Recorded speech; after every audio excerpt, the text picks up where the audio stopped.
이제 오늘은 이제 성경 공부를 시작할 건데요. 역대기 성경 공부 마지막입니다. 이제 5강에 대한 내용을 나눌 거고, 특별히 오늘은 이제 역대기와 한국 기독교 역사에 대하여서 이제 함께 나누려고 합니다. 우리가 저번에는 이제 그냥 기독교, 그러니까 우리가 알고 있는 기독교의 총체적인 역사를 봤다면, 이제 오늘 한국 기독교 역사를 우리가 함께 좀 나누려고 해요. 처음에는 이제 한국 교회의 태동입니다. 어떻게 한국 교회가 생겨나게 되었을까? 어떻게 한국 교회가 이루어졌을까라고 했을 때요. 처음에 이제 이 기독교라는 것이 처음 우리 한국 땅을 밟은 것은 임진왜란 때라고 해요. 1593년에 죄송합니다. 이 카톨릭 예수회라는 데서요. 이제 그 일본군이 우리나라를 쳐들어왔을 때 같이 들어왔어요. 그래서 여기 지금 보시면은 그 깃발에 십자가 모양 같은 거 있잖아요. 이제 이게 예수예요, 예수회. 복음을 전하기 위해서 이제 같이 들어오기 시작을 했죠. 그래서 임진왜란 때 처음 이제 한국에는 이제 기독교라는 것이 들어왔어요.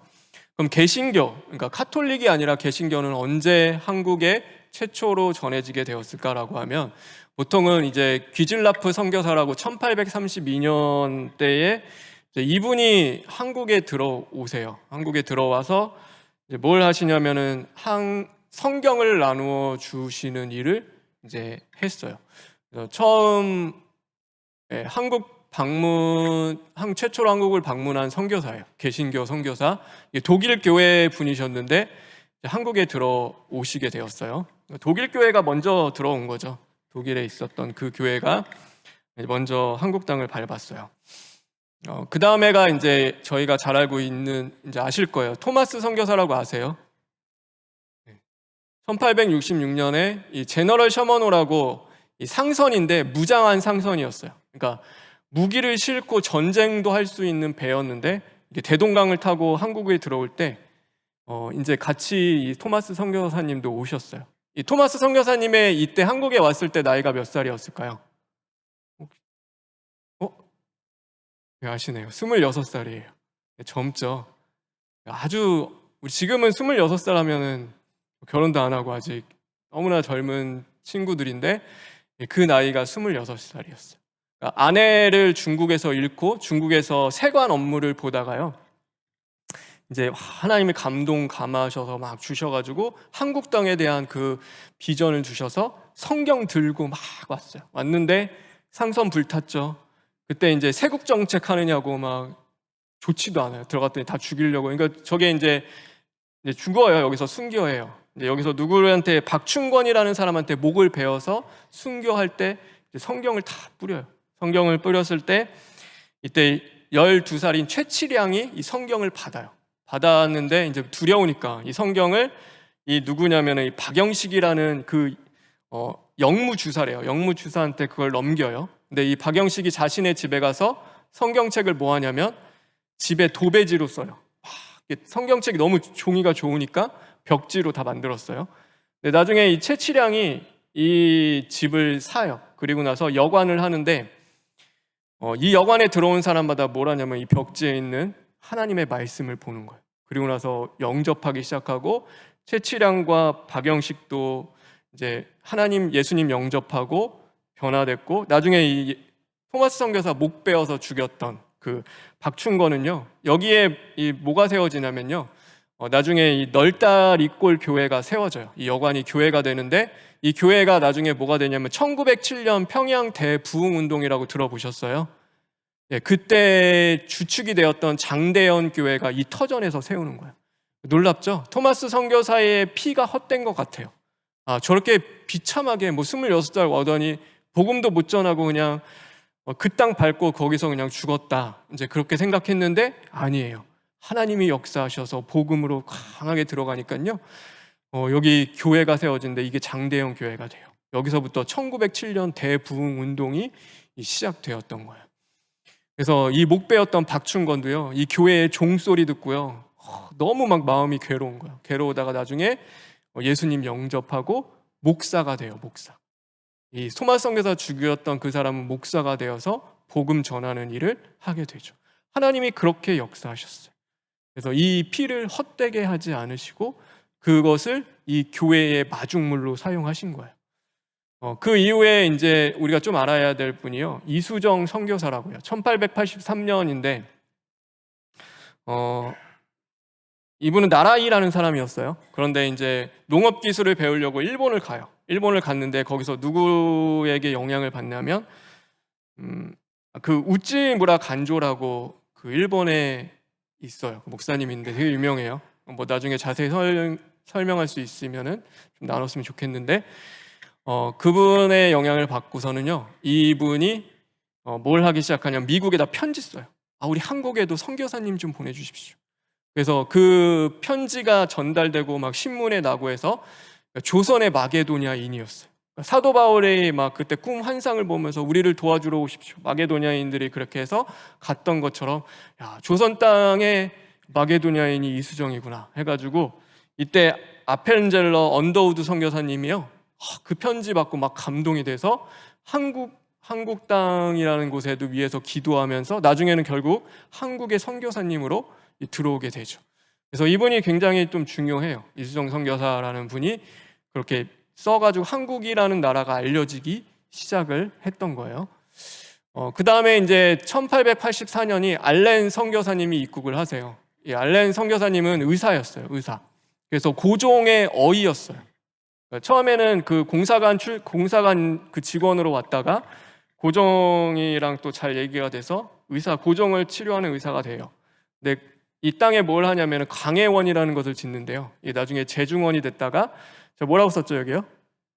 네, 지금의 세브란스 병원이 돼요. 그래서 요 그림은요, 세브란스 병원에 저게 있대요, 벽면에. 그래서 저 알렌 선교사님. 그래서 결국에는 그 모태가 세브란스 병원이 되는 거예요. 이 광해원이라는 조선의 가난하고 불쌍한 자들을 치료하기 위해서 세웠던 그 병원이 나중에는 세브란스 병원이 되어지는 거죠. 이분이 이제 1884년에 들어오셨어요. 그리고 나서 이제 누가 오냐면 우리가 알고 있는 언더우드 선교사님, 아펜젤러 선교사님이 1885년에 들어와요. 언더우드 선교사님은 장로교 출신이고요, 아펜젤러 선교사님은 감리교 출신이에요.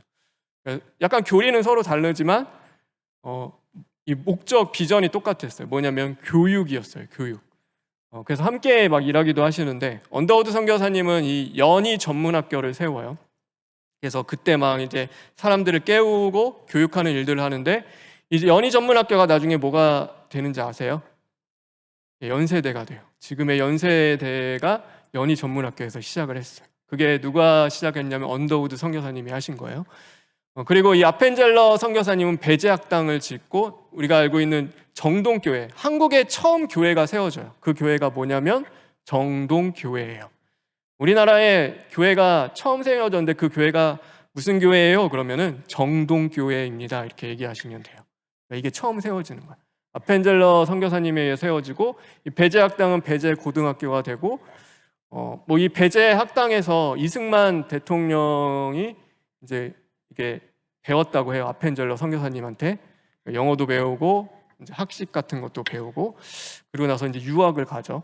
그래서 이 언더우드 선교사님, 아펜젤러 선교사님은 교육을 담당을 했어요. 제가 재밌는 얘기 하나 해드릴게요. 초기 한국 교회의 성도가 된다는 것을 한번 읽어볼까요? 시작.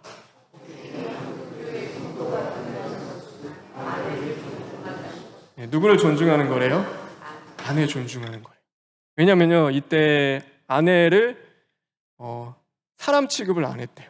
그래서 밥을 먹을 때도요, 아내는 따로 먹는데 흙상에다가 저 부엌 한 구석텅이에서 먹어야 되고, 그다음에 남편은 매일 하대해요. 그리고 아내는 매일 존중해야 되는데, 이게 선교사님들이 봤을 때는 너무 아닌 거예요. 너무 아닌 거예요. 그래서 먼저 가르치는 거, 아내 사랑하는 걸 먼저 가르쳤대요.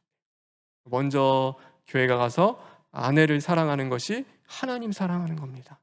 그걸 가르쳤어요. 그래서 초기 교회의 성도가 된다는 것은 아내를 존중하는 것이다. 네, 오늘도 마찬가지죠. 아내를 존중하는 것이 성도가 되는 것과 같다. 이건 중요하기도 해요. 그 다음에 이제 한국교회는 이제 또 이렇게 성장을 하다가 1907년에 평양 대부흥 운동이 벌어져요. 이 평양 대부흥 운동은 두 가지 키워드가 있어요. 장대영 교회, 아까 얘기했던 그 교회를 중심으로 시작됐고, 또 하나가 길선주 목사님이에요. 이분은 좀 기억해 주시면 돼요. 이 장대영 교회에서 1,500명이 모였어요. 그래서 신년 집회를 하는데 그 주일 저녁에 이 길선주 목사님이요, 설교를 해야 되는데 뭘 하냐면 자신의 죄를 회개해요. 그래서 뭘 얘기하냐면, 우리 다 같이 한번 읽어볼까요? 시작. 예. 그 앞에서요, 뭘 얘기하냐면 나는 아간과 같은 자입니다. 그렇게 얘기하면서 1년 전에 돌아간 친구의 돈 100달러를 제가 훔쳤습니다. 돈을 나에게 맡겼는데요, 제가 그 중에서 100달러를 썼습니다. 저는 하나님의 나라 일을 방해하는 자입니다. 제가 내일 가서 그 미방인에게 그 돈을 돌려주겠습니다 하면서 회개하는데요, 갑자기 막 성령님이 그 자리를 사로잡기 시작해서 사람들이 자신의 죄를 다 고백하는 거예요. 그러니까 내가 아내에게 어떻게 했고, 내가 자녀에게 어떻게 했습니다, 내가 저 사람에게 어떻게 했습니다, 막 그러면서 내가 죄인입니다라고 하면서 통곡을 하며 이제 며칠을 막 그렇게 회개가 일어나요. 그게 이제 평양 대부흥 운동이에요. 그 시발점이 뭐였냐면요, 회개였어요. 그래서 성령의 역사는 뭐라고요? 회개의 역사인 거예요. 회개가 없는 성령의 역사는 가짜예요. 거짓인 거예요. 그냥 뭐 은사만 막 대단해서 넘치는 건요, 하나님 역사 아니에요. 성령의 역사는 무슨 역사라고요? 회개의 역사인 거예요. 회개하는 역사가 늘 동반되어져 있기 때문에, 그것이 성령님이 하시는 것은 회개의 영이시기 때문에 회개의 역사를 하신다. 그래서 이때부터 이 교회가 막 부흥하고 퍼져 나가기 시작을 해요. 그 다음에 좀 알아야 될 게 1909년에 100만인 구령 운동이 있어요. 이제 이때는 조금 알아볼 게 이제 날연보 제도라는 게 있어요. 날연보 제도가 뭐냐면요, 이게 내가 돈이 없어요. 돈이 없는데 하나님의 일을, 나라를 위해서 헌신하기를 원해요. 그래서 나에게 있는 시간을요, 전도하는 시간으로 쓰겠습니다라고 연보한 거예요. 그래서 사람들이요, 쉬는 시간에 뭐 하고 노는 시간에 뭐 하냐면요, 이제 복음 전하는 거예요. 막 전도하러 다니는 거예요. 구령 운동하러 다니는 거예요. 그게 날연보 제도예요. 그래서 다 헌신하기로 작정하고 이제 그것이 일어나고요. 이때부터 철야기도, 새벽 기도회가 막 일어나기 시작을 해요. 기도회들이, 우리 지금 있는 새벽 기도는 한국 교회만 있는 거잖아요. 이제 그때부터 막 불이 붙고 철야기도도 새벽 기도회도 일어나기 시작을 하는 거예요. 그러다가 1910년에 강제 한일 합병이 벌어져요. 최악의 사건이 벌어지기 시작하죠. 근데 이때 좀 알아야 할 거는요, 한국 교회와 선교사들과의 갈등이 생기기 시작을 해요. 이게 무슨 말인가 하면요, 한국 선교사들, 들어왔던 선교사님들의 뭐 다는 아니겠죠. 근데 많은 분들이 뭘 하냐면 일본과 합병하는 것을 찬성했어요. 그러니까 우리 되게 신기하죠. 왜 같이 반대해 줄 것 같고 같이 싸워줄 것 같은데 그렇지 않은 거예요. 왜 그러냐 했냐면요, 당시 한국 관리들이 부조리하고 부패했어요. 그러니까 너무 악했어요. 그리고요, 이 계급 사회에서 사람을, 인권을 존중하지 않고 무시하는 그런 것들을 보면서 차라리 일본이 다스리는 게 더 낫겠다, 그렇게 생각을 했어요. 그리고 이 당시 때요, 복음이 폭발적으로 일어나가지고 한 18만 명 정도 되는 성도들이 이때 막 일어났어요. 1904년까지만 해도 9,000명 정도 됐던 성도가요, 이 1910년에 와서는 이제는 18만 명까지 된 거예요. 그러니까 선교에 방해가 되지 않기 원해서 이제 그렇게 하는데, 한국 교회 원해요? 절대 안 원해죠. 그래서 이때부터 이제 한국 교회의 목사님들, 또 선교사님들이 점점 이제 조금 이렇게 다른 길을 걸어가기 좀 시작을 하는 거예요. 그러니까 교회는 교회대로 총회가 세워지기 시작하고, 한국 교회 목사님들에 의한 교회들이 더 활발하게 움직이고, 선교사님들은 이제 외국으로 나가든가 아니면 선교의 다른 방향으로 이제 활동을 하는 일들이 일어나기 시작을 하죠. 그게 강제 한일 합병 때 일어났어요. 그 이후에 한국 교회는 이제 민족 운동을 하기 시작을 해요. 우리가 잘 알고 있는 이 3.1 운동이 있죠.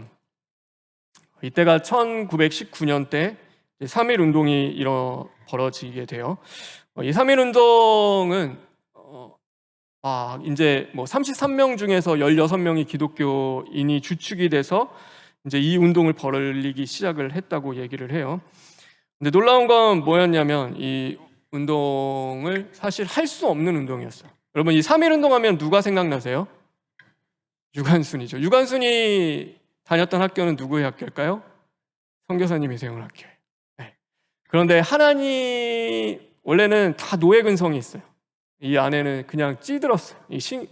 계급 사회에서 그냥 나는 그냥 뭐 원래 이래 이렇게 살아야지 하는데 이 안에 하나님이 교육하면서 하나님이 역사하시니까 하나님의 형상이 회복되며 이제 올바른 그 인권 의식이 생기는 거예요.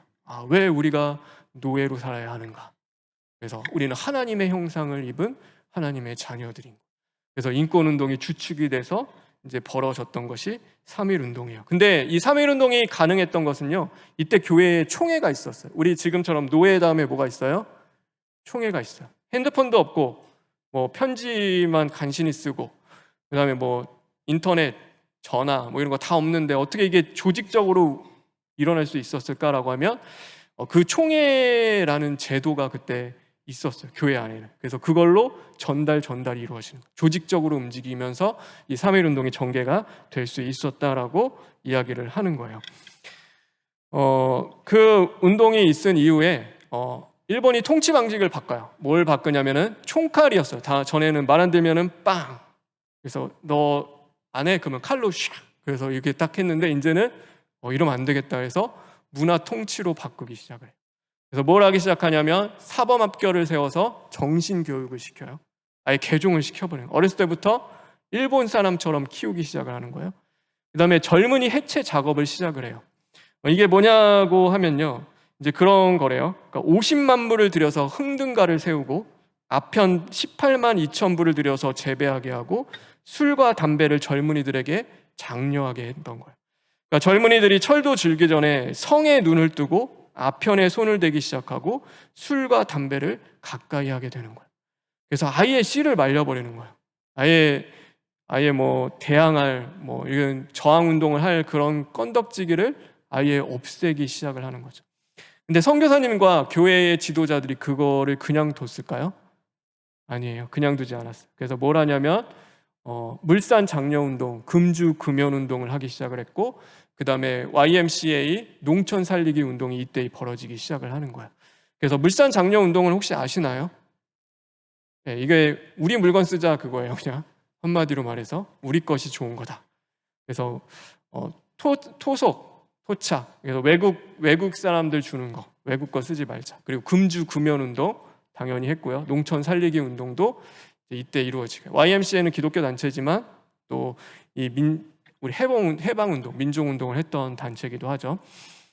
이런 것들을 통하여서 이 계몽하는 거예요. 사람들을 다시금 깨우고 일어나게 하고 그 시대를 쫓아 살아가지 않도록 그 일들을 누가 주축이 됐냐면은 기독교가 했어요. 그래서 이 물산 장려 운동은요, 산정형 교회, 제가 알기로는 산정형 교회인 것 같아요. 거기 평양 산정형 교회를 주축으로 해서 이루어졌던 운동이기도 해요. 그래서 이런 운동들이 이제 계속 벌어지기 시작을 하죠. 그리고 1925년에는 서울에서 조선 공산당이 창건을 했대요. 근데 이때 언제 마르크스주의가 한국에 들어왔냐면 이때 이제 아예 들어와서 그거를 사회주의 이제 당이 세워지는 거예요. 이거는 왜 얘기하냐면 제가 뒤에 가서 뭐 하나 얘기하려고 해요. 요거가 세워지고 그 다음에 신사참배 반대가 1935년부터 1945년까지 이루어졌어요. 신사참배 일본의 신에게 황제 걔네들의 뭐 왕에게 절해라 이제 그런데 반대한다 그런 게 얘기를 한 거죠. 이때 중요한 목사님이 우리가 알고 있죠. 누구죠? 주기철 목사님, 손양원 목사님이 계세요.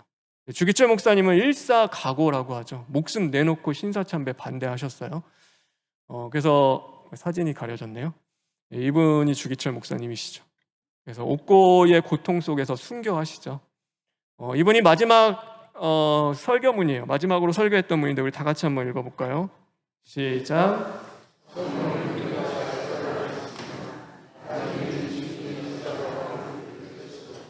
네, 이게 마지막 설교문이었어요. 처음에는 우리가 십자가 지는 것 같은데 나중에는 주님의 십자가가 우리를 지어 주십니다. 이렇게 설교하고 가서 순교하신 거예요. 그래서 이때 순교하신 분들이 참 많죠. 주기철 목사님, 근데 손양원 목사님은 이때 돌아가시진 않아요. 나중에 6.25 때 이제 또 그런 질고를 당하시는데 그 이후에 지나서 이제 1945년에 해방이 이루어져요. 해방이 이루어졌는데 이제 뭐가 들어오기 시작하냐면 교회가 분열이 되기 시작해요. 왜 분열이 되는가라고 하면요, 신사참배 문제 때문이에요. 신사참배를 한 사람과 하지 않은 사람이 이제 섞이기 시작을 해요. 옥고를 치르고 왔던 사람들이 있어요. 근데 그 사람들은 끝내 믿음과 신앙을 지켰어요. 근데 그렇지 못한 사람들이 더 많아요. 온 교회가 신사참배하는 거 죄 짓는 거 아니야. 그냥 한 일본이라는 나라에 대한 왕에 대한 예의를 갖추는 거야 라고 해가지고요, 다 했어요. 다 신사참배 다 했어요. 근데 이제 그거를 어떻게 할 거냐, 그래서 일어난 것들이 이제 북한 쪽에서는 평양 산정연교회를 중심으로 이북 5도 연합이 건설이 되고, 그다음에 재건 운동이 일어나요. 그래서 회개하자, 우리가 신사참배했던 거 회개하자라는 그 운동이 벌어지기 시작을 해요. 그런데 뭐가 하나 또 중요한 게 있냐면 조선 기독교 연맹이라고 있어요. 여기는요, 그냥 공산당이 세운 거예요. 교회를, 이런 단체를 세워서 김일성을 지지하게 하고 이제 교회를 견제하기 시작을 해요. 근데 여기서 뭐 그 신사참배 안 한 사람들, 한 사람들 당연히 그런 것들도 척결에 나갔지만 뭐 하냐면은 이 이북 5도 연합을 견제했어요. 그래서 이북 5도 연합에 있는 목사님들 탄압했고요. 평양 산정교회 담임 목사님이 하루아침에 막 사라져요. 어디 갔는지도 모르겠어요. 그리고 또 담임 목사님을 세웠는데 담임 목사님이 또 없어졌어요. 그러니까 어디로 갔어요. 어디로 갔는데 이제 사람들이 이 공산주의의 현실을 알고 이제 남하해요. 그때 막 기독교 유명한 분들도 남하할 때 한경직 목사님도 같이 내려오시고요. 남하하기 시작을 해서 재건 사업이 남원에서도 이루어져요. 그래서 남한 교회 재건 운동이 이루어지는데 그때가 뭐였냐면 재건파, 그다음에 복구파라고 해요. 우리는 뭐죠? 우리는 합동 복구파라고 해요. 이때 같이 왔어요. 신사참배 안 한 그 목사님들, 주기철 목사님을 중심으로 해서 했던 그 목사님들 중에서 이제 남한으로 내려와서 이제 재건을 한 거예요. 그 신사참배 안 한 교회를 다시 재건할 때 우리도 같이 있는 거예요. 우리 교회의 뿌리도 여기에 있었죠. 이때 같이 했던 게 이제 고신이라고 하는데요. 경남노예 장로교 쪽에 있었던데 고려 신학교를 세워요. 그래서 신사참배 안 한 사람들끼리 교육을 하기 위해서 세웠는데 그게 고려 신학교예요. 그래서 고신 측 보면 어때요? 엄청 보수죠. 우리가 똑같아요. 왜냐면은 그때 신사참배하지 않은 교회들이었어요. 그러면 신사참배 한 사람이 많을까요? 안 한 사람이 더 많을까요? 한 사람이 더 많아요. 그러면은 왜 그때 회개하지 않았는가? 그때 한경직 목사님이 그 조선 신학교, 한국에 있는 유일한 그때 그 당시 때 신학교였어요. 거기서 설교를 했을 때 뭐라고 하냐면 닭 울기 전에는 개의치 말라라는 설교를 했어요. 근데 이 설교의 내용이 뭐냐면은 닭 울기 전에 했던 일을 우리가 그것을 이제 잊어버리자. 그거는 중요한 게 아니지 않는가라고 하며 이때 회개해야 되는데, 신사참배했던 거 회개해야 되는데 그거를 회개하지 못하고 덮고 넘어갔어요. 덮고 넘어가다 보니까요, 그냥 덮어둔 거예요. 그러니까 뭐 문제가 없어서 그냥 간 게 아니라 그냥 꾹 눌렀어요. 눌러가지고 이제 서로에 대한 그 갈등은 그냥 있어요. 근데 그 상태로 가니까 나중에 이제 이게 막 터져 나오기 시작을 하는 거예요. 그건 좀 이따 다시 설명할게요. 1948년에 남쪽에서 이제 정부가 수립이 됐어요. 먼저 북한보다도. 그때 이제 재헌 국회라고 해서 처음 투표를 통해서 열렸던 이제 국회의원들이 국회를 여는 자리예요. 임시 의장으로 이승만 박사를 세웠고, 이때 이 대한민국은 뭘 했냐면요. 우리 다 같이 한번 읽어볼까요? 시작. 뭘로 시작했다고요? 기도로 시작했어. 이때 처음 한 게 뭐냐면은 이제 우리 이 나라를 이끌어 나가면서 우리 기도합시다. 그래가지고 기도로 시작을 했어요. 그래서 그 처음 기도문이에요. 우리 다 같이 한번 읽어볼게요. 시작.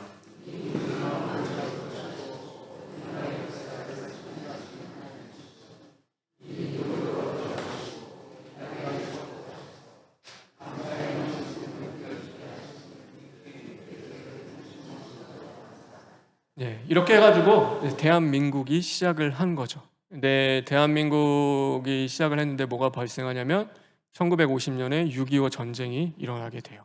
이때 교회들이 많이 어려워져요. 파괴도 되고 교회의 진짜 중요한 지도자들 분들도 많이 순교를 해요. 더 많이 순교해요. 이때 일제 때보다도요. 이때 때 더 많이 순교를 하는 일이 벌어져요. 그런데 이 6.25 전쟁이 이제 1953년에 끝나죠. 그때 이제 협정에 의하여서 이제 휴전을 해요. 휴전을 하는데 뭐가 벌어지냐면 예수교 장로회와 기독교 장로회의 분열이 먼저 처음에 벌어지기 시작을 했어요. 이때는 이제 신학교 문제였어요. 신학 문제였어요. 자유주의 신학을 이 기독교 장로회 김재준 목사라는 분이 있는데 그분이 처음 세웠어요. 근데 그분이 세우면서 자유주의 신학을 가지고 들어왔고 그것 때문에 이단 시대다가 이제 분열이 일어났어요. 그래서 갈라져 나왔어요. 이거 혹시 교회 마크 보신 적 있으세요? 잘 못 보시죠? 이게 기장이에요, 기장. 기독교 장로회라고 하는데 지금도 있어요. 근데 여기는 왜 위험한가라고 하면 자유주의 신학을 어느 정도 받아들였어요. 그래서 그걸 인정하는 교회이기도 해요. 그래서 진보적이에요. 그러니까 모든 걸 할 때요 진보적이고요. 운동해요. 막 우리 가서 운동합시다. 이제 이거는 기장이에요. 우리 기도합시다. 이거는 이제 장로교잖아요. 우리가 아는 뭐 합동 뭐 이런 건데 여기는 이제 운동하는 거예요. 사회 운동을 직접 하려고 하는 거죠. 왜 이게 중요하면은 5.16 군사 정권이 짐하고 나서 이게 잡고 나서 군사 정권을 지지했던 건 합동이에요. 그래서 그 한경진 목사님을 주축으로 해서 이 계속 자라나요. 그러니까 교회가 성장하게 되죠. 이때. 그런데 또 민주화 운동이 한편으로 일어나요. 그 중심에 있었던 게 어디냐면 기장이었어요. 기독교 장로회가 민주화 운동, 그 군사 정권 독재를 반대하며 이제 갈라지기 시작을 한 거죠. 그 이후에 이제 장로교에도요, 뭐가 있죠? 장로교는요, 합동과 통합이 있어요. 원래는 하나였어요. 그런데 나중에 또 한 번 분열이 일어나요. 뭐냐면 WCC라는 그 협회 때문에 분열이 나는 거예요. 이 WCC가 뭐냐면요, 이게 먼저 이 장로교 마크 아시죠? 한쪽은 통합이고 한쪽은 합동이에요. 그러니까 초록색이 합동이고요, 빨간색 십자가 있는 게 통합이에요. 근데 이 합동은 이 WCC를 반대해요. 근데 통합은 WCC를 찬성했어요. 네, 이 WCC가 뭐냐고 하면요, 세계 교회 협의회라고 해서요. 우리 다 같이 한번 읽어볼까요? 저기 밑에 글이요. 시작.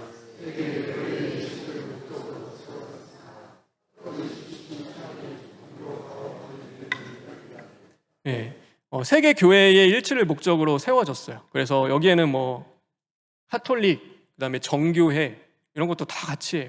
그러니까 뭐 흑인 신학, 우리가 토착 신학이라는데 여러분 잘 몰라요. 저도 그거는 뭐 듣기 배우기만 했어요. 그래서 막 말도 안 되는 뭐 여러 가지 다 하나 되려고 했어요. 근데 이게 취지가 나쁜 건 아니에요. 교회는 그리스도의 머리 된 교회는 하나다. 그건데 문제는 이게 취지와 다르게 종교 다원주의로 막 흘러가기 시작을 했어요.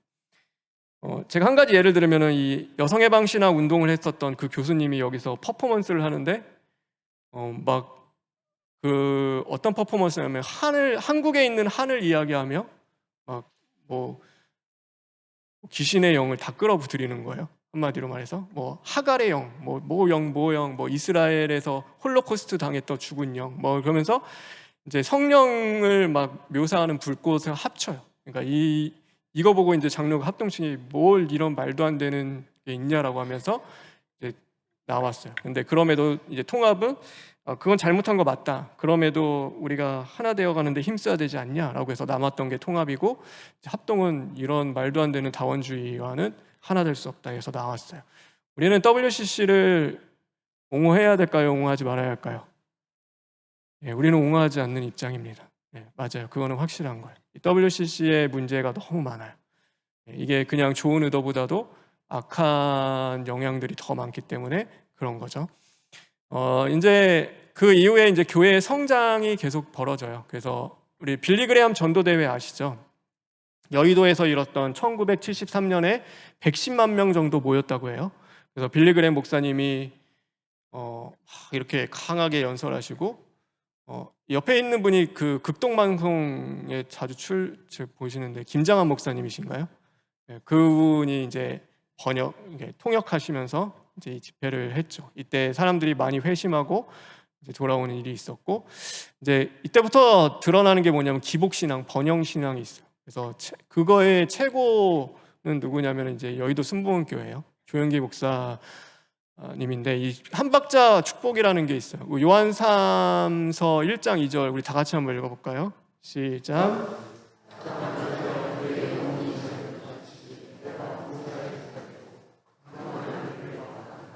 예, 그래서 이게 그거예요. 하나님 잘 섬기면 영혼이 잘 되고, 그다음에 범사, 자녀들, 가정, 회사 뭐 이런 것들이 다 잘 되고, 강건한 거, 이제 건강, 육체가 잘 된다. 이제 이 복을 받는다라고 했는데, 이게 사람들에게 엄청 어필이 됐어요. 그래서 이때 이 교회가 막 부흥을 하기 시작하죠. 그래서 번영신학, 기복신앙이 한국 교회 주류로 자리를 잡기 시작을 하는데, 이 당시 때 비주류 신학도 있었어요. 그럼 그게 뭐냐면 해방신학과 민중신학이라고 있어요. 제가 이게 사진 하나 넣었는데, 이게 뭐냐면요, 옛날에 이제 1960년대부터 이제 공장이래요. 공장인데 여성들이 공장에서 일하는데, 지방에서 초등학교 졸업하면은 이 공장에 오는 거예요. 서울로 상경을 해서. 근데 어린데 공장의 그 쾌쾌한 곳에 묻혀서 뭘 하기 시작을 하냐면 일을 하는 거예요. 근데 일하다 보면은요, 그러니까 고통스러워. 폐병도 나고 이제 막 너무 어렵고 힘든 거예요. 그래서 이때 막 운동이 일어나는 게 그게 뭐냐면 해방신학과 민중신학이라는 운동이 일어났어요. 그래서 이 사람들 그냥 두면 안 되겠다. 불쌍하다. 그래서 그들에게 복음을 전하고 구원하고, 대신하여서 노조를 만들어서 싸워주기도 하고, 그 민중의 편에 서서 하는 거예요. 그래서 이 해방신학과 민중신학은 그거예요. 우리 다 같이 한번 읽어볼까요? 시작. 개인 구원보다 사회 구원이 먼저인 거. 그래서 민중이 곧 뭐라고요? 예수다. 이거는 뭐 이단이 그런 게 아니고요. 이 민중신학은 한국의 토종신학인데 지금은 다 쇠퇴했어요. 그래서 막 그런 거 있잖아요. 막 이렇게 막 우리가 막 데모에 나갔어요. 그러면 다 그거, 누가 예수야? 그러면 나도 예수입니다. 저도 예수입니다. 그러면서 우리는 모두 예수입니다. 라고 하면서 예수 그리스도는 민중을 위하여 함께 하시고, 또 민중을 통해 하나님의 나라를 건설해 간다. 뭐 이제 그런 걸 가면서 이제 해방신학과 민중신학이 비주류들, 탄압받는 자들, 억압받는 자들과 함께 했던 것도 있어요. 근데 여기는 쇠퇴할 수밖에 없죠. 왜냐하면 번영신학과 기복신학은 좀 다른 결이 있었기 때문에 지금은 거의 다 없어졌죠. 근데 뭐 문제점도 많이 있어요. 그렇지만 문제점도 있지만 참 좋은 것도 분명히 있었던 것은 있었어요. 이런 식으로 이제 교회가 성장을 해 나갔어요. 그리고 나서 이제 복음주의 교회들, 뭐 사랑의 교회, 그다음에 뭐 카노 목사님 계셨던 교회, 온누리 교회, 이런 교회들 이제 성장해 나가기 시작했죠. 뭐 남서울 교회, 뭐 이렇게 해서 복음주의적인 교회들이 이제 복음으로 돌아가자, 이제 그 운동이 일어나서 이제 한창 성장을 하기 시작을 하고요. 그 다음에 그와 함께 이제 대중 전도 운동이 있어요. 대학교를 중심으로 CCC, 조이, IVF 등 이제 그런 것들 운동도 같이 해 나가면서 교회가 성장해 나갔고, 오늘의 한국 교회의 주축을 이루기 시작을 한 거죠. 제가 이제 끝낼 거예요. 이제 좀 길었는데 이제 마무리를 하려고 해요. 제가 이렇게 강의도 준비하면서 이제 이렇게 나누면서 뭔 생각이 딱 2개 정도 생각이 났어요. 그 중에 하나만 읽어볼게요. 다 같이 읽겠습니다. 시작. 교회 역사는 뭐라고요? 회개 역사예요. 여러분, 회개하는 곳에 하나됨이 있다. 근데 회개 안 하고 덮잖아요. 덮으면 그것은 언젠가는 깨어지고 분열되게 돼 있어요. 지금 우리도 마찬가지죠. 진보와 보수로 교회가 갈라져 있어요. 근데 이제 그것이 뭐 마무리되는 상황에 간다 하더라도요, 회개하는 사람이 하나도 없는, 한쪽도 없고 그냥 덮고 가요. 또 그냥 들어와요. 진보적 성향, 뭐 보수적 성향도 같이 들어와서 그냥 또 뭐 욕했던 사람도 뭐 서로 죽어라 싸우다가 또 그냥 덮고 가는 거예요. 회개하는 그곳에 근데 회개하지 않으면은 어떻게 되냐면 역사를 봤을 때 언젠가는 분열되게 되어 있는 겁니다. 그래서 우리가 해야 할 것은 회개하는 것이다. 역대기를 봐서도 똑같죠.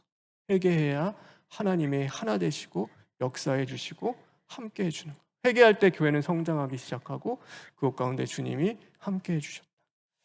이게 제가 좀 깨달음이 오는 것 같더라고요. 그리고 하나는 또 다 같이 한번 읽어볼게요. 시작. 교회를 교회되게 하시는 분은 누구라고요? 하나님이시다. 여러분, 사람 의지하지 않는 저와 여러분 되길 간절히 소망합니다. 사람이 아니에요. 하나님 의지하십시오. 하나님이 교회를 바르게 세워나가고, 사람은 죄가 다 있어요. 역사 속에서 죄 없는 이 사람은 아무도 없는 거예요. 근데 사람이 위대한 게 아니라 그 죄인을 통하여서도 하나님의 뜻을 이루어 가시는 하나님이 위대하시다. 그래서 우리는 그것을 깨달으며 가면 되죠. 이제 진짜로 마칠게요. 우리 마지막으로 역대하 7장 14절에 있는 말씀을 읽고 이제 강의를 마치겠습니다. 우리 다 같이 읽겠습니다. 시작.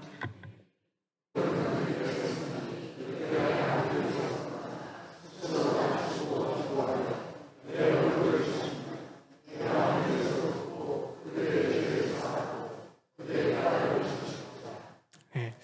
여러분, 우리나라는 하나님이 세우신 나라입니다. 믿으시죠? 네, 핏값으로 많은 선교사들이 자신을 던져서 세웠던, 우리 선조들이 지켜왔던 나라인데, 우리가 이 나라를 위해서 우리가 해야 할 것은 너가 회개해야 하는 게 아니라 누가 회개하는 거예요? 내가 회개하는 거예요. 우리가 정말 회개하며 이 땅을 위하여 기도할 때 하나님이 이 땅을 고치실 줄 믿습니다. 또 그 은혜로 살아가는 저와 여러분 되길 간절히 원합니다. 기도하겠습니다. 주님, 감사합니다. 하나님, 역사를 볼 때 회개하는 자들을 통하여서 주님 일하셨는데, 하나님, 우리는 참 인색합니다. 교만합니다. 오늘도 하나님 앞에 회개하지 않고 남을 원망하고 비판하며 심판할 때가 많이 있습니다. 하나님, 우리의 죄를 용서하시고 이 땅을 고치실 분은 하나님밖에 없사오니 하나님, 이 땅을 다시금 회복하시고 은혜로 붙잡아 주시옵소서. 그러므로 하나님의 나라, 제사장 나라 되게 하시고, 하나님, 이 땅을 통하여서 오래전부터 품고 계시는 하나님의 뜻이 온전히 성취될 수 있도록 주님 함께하여 주시옵소서. 모든 것 주님께 부탁드리며 예수님의 이름으로 기도합니다. 아멘.